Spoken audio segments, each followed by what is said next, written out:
Asia अध्याय 17 वचन संख्या 13 आणि 14. राष्ट्रे महापुराच्या खळखळीसारखी खळबळ करतात, परंतु तो त्या खळबळीस प्रतिरोध करील व ती नाहीशी होईल. डोंगराचे भूस व वाळवटीतील धूळ ही वाऱ्यापुढे उडून जातात, तशी ती नष्ट होईल. संध्याकाळी पाहाल तर थरकाप पहाट झाली नाही, तो तिचा फडशा.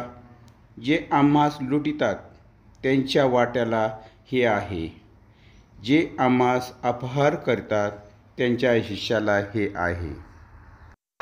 परमेश्वराच्या आशा धरणारा प्रत्येक व्यक्तीसोबत परमेश्वराच्या देवदूत आहे. परमेश्वर त्याचं संरक्षण करेल.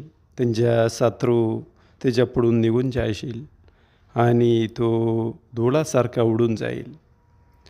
किती जीवनामध्ये किती संकट लाटा वारा येऊ दे, पण परमेश्वरावर भरोसा ठेवणार व्यक्ती, परमेश्वरावर आश्रय धरणार व्यक्ती, त्याच्यासोबत परमेश्वर सदैव राहतो आणि त्यांच्या सर्व जीवनाच्या प्रत्येक क्षणी परमेश्वर त्याला सहाय्य करतो आणि सर्व संकटापासून त्याला वाचवतो आणि शत्रूपासून त्याचं संरक्षण करतो.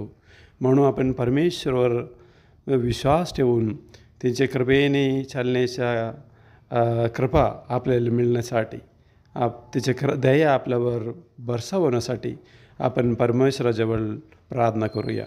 पिता, पुत्र आणि पवित्र आत्म्यांच्या नावे आमेन.